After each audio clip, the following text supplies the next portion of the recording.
Hello, U.S. History 101. Welcome to week 3. And I just want to say you guys are doing great on the notes, the papers, the discussions.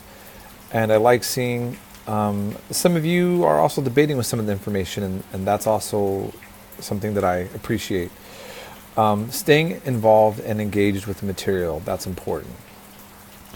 And now we're quickly into the history that is going to lead us to the development of the United States of America.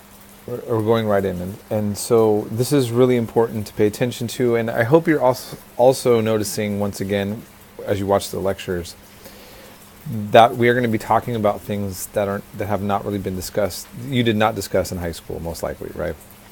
And so I hope you're going to find that helpful and informative. And I just want to say really briefly, I don't know, of course, none of you were required to watch the two interviews that I had with the Danish, regarding Danish culture and German.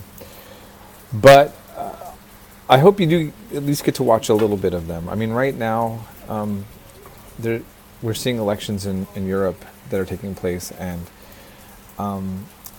we're seeing divisions happen in Europe the way that it's going on in America, and it has to do with immigration and multiculturalism.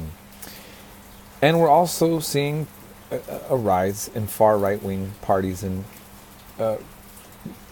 people that have been leaning towards a kind of neo-Nazi set of ideologies are actually gaining more political power now. And it's not just propaganda coming from the left.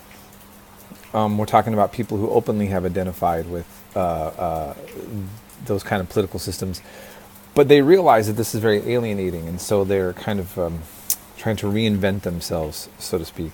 So I was just in Sweden at my great-grandfather's village. That's what I wanted to do when I went there. And he immigrated from the part of Sweden that I was just at, in Sölvesborg, in Näsum County, in a little village called Vastano. And he eventually ended up with my great-great-grandmother to Turlock, California, with a lot of Swedes went there. And it was really interesting to see this really small area. It's about 10,000 people. And currently, the elections taking place in Sweden is demonstrating a rise in the political influence and popularity of a party called the Swedish Democrats. And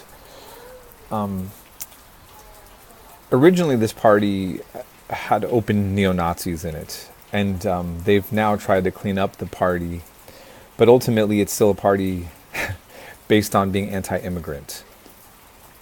And the head of that party right now came from this small area that almost all my family's from. It could be a distant cousin, right? And it's a frustrating thing to see that. I mean, because ultimately we have a refugee crisis, and a lot of this was caused by wars. And you have people that don't want to deal with this now. So, okay, where do we go from here? What kind of world are we building? How do we resolve a lot of these tensions? I'm not going to solve this right now, but I think it's important to contemplate. And we're all going to have to ask ourselves what side of history we're going to be on when it comes to this. Having said that, now I'm in Thailand.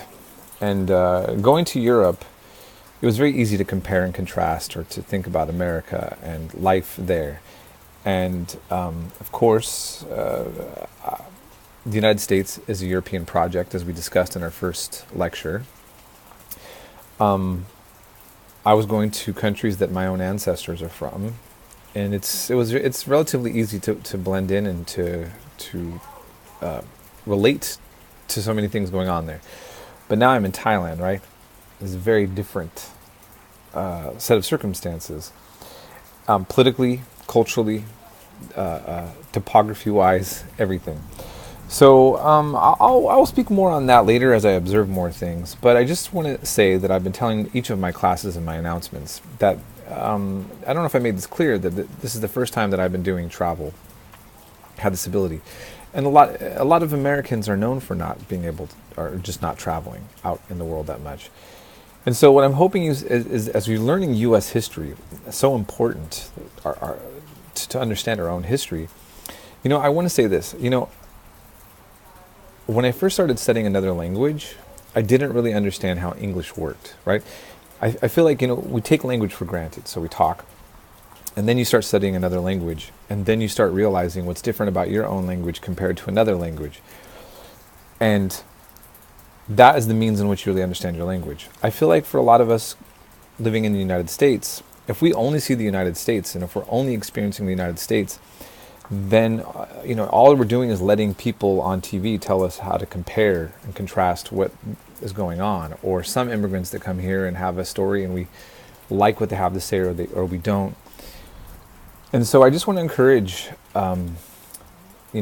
taking advantage of traveling and getting out in the world. It's never too late, and it's highly rewarding. It's one thing to read a lot of books. It's another thing to get out and see the world. So that's all I want to say on that. Just get a hold of me if you need anything. I'm trying to answer my emails as quick as possible here. And that's all I want to say about that. So everybody have a great week. We'll be in touch.